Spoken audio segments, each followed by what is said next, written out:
Hello and welcome back to Bible Wits Bible Corner. Today we're going to continue in Joshua chapter 6. I'm going to read verses 15 through 21, starting with the English Standard Version. On the seventh day they rose early at the dawn of the day, and marched around the city in the same manner 7 times. It was only on that day that they marched around the city 7 times. And at the 7th time, when the priests had blown their trumpets, Joshua said to the people, "Shout, for the Lord has given you the city. And the city and all that is within it shall be devoted to the Lord for destruction. Only Rahab the prostitute and all who are with her in her house shall live, because she hid the messengers whom we sent.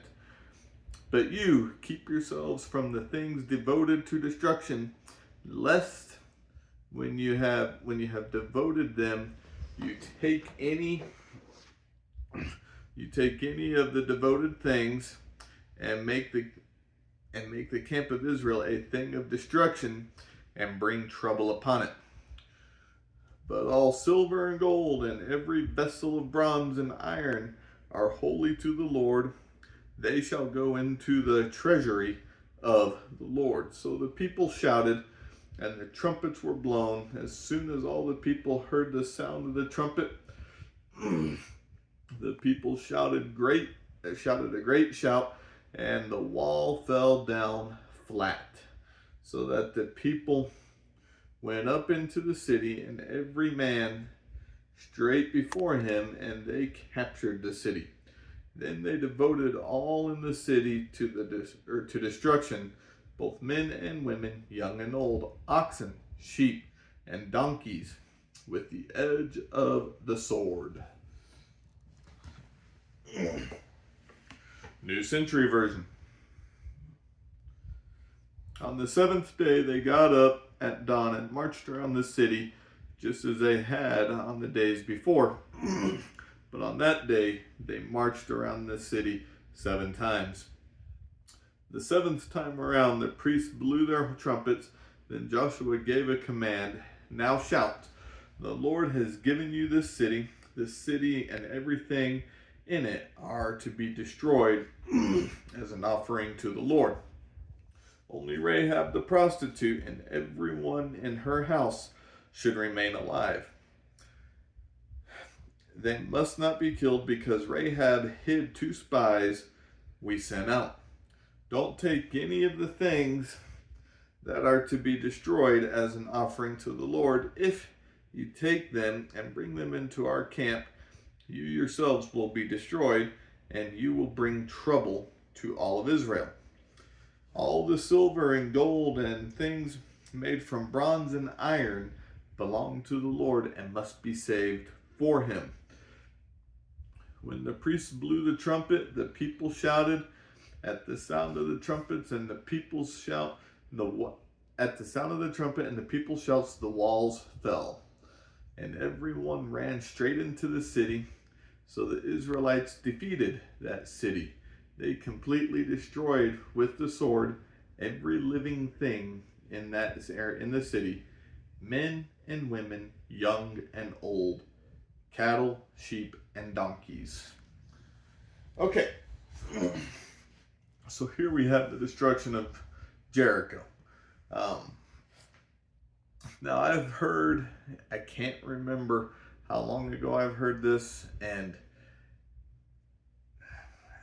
I hesitate to say it, but I'm going to. I hesitate to say it because I have not checked to see if it is a fact. So please, if I say this incorrectly, please let me know in the comments. But I had heard that when the Israelites shouted, the city walls did not fall inward, they fell outward away from the city. So, again, that is proof that it was God that helped with the destruction of Jericho. But an interesting thing here, and this is something that God tells the Israelites to do throughout all of the land of Canaan, the land that God had promised them. Except for Rahab and all that was in her house, not a single person or animal, didn't matter age or anything like that, not a single person was to be left alive. That was God's orders, like I say, so that Israel can take over that land. Now, one could look at that and say that that's also God getting rid of what is evil, so that evil does not manipulate what God wants to be good. But either way, that's what happens here. The people do end up taking this city. The people of Israel do. They obey God. They obey what is commanded at this point. I do know later on in other battles they don't obey God because they start seeing some of the gold or the pottery or whatever, and they think that it would be good to keep for themselves. But we'll read about all that later on as we go through the book of Joshua.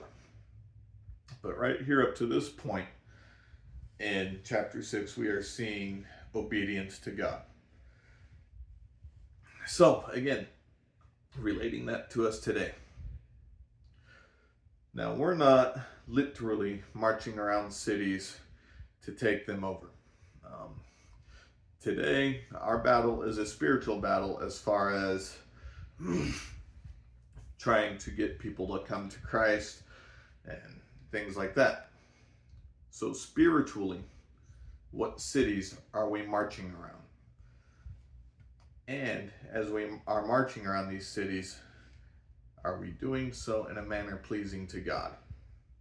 I hope you find encouragement in this, and I hope you have a wonderful, God-centered day. Bye.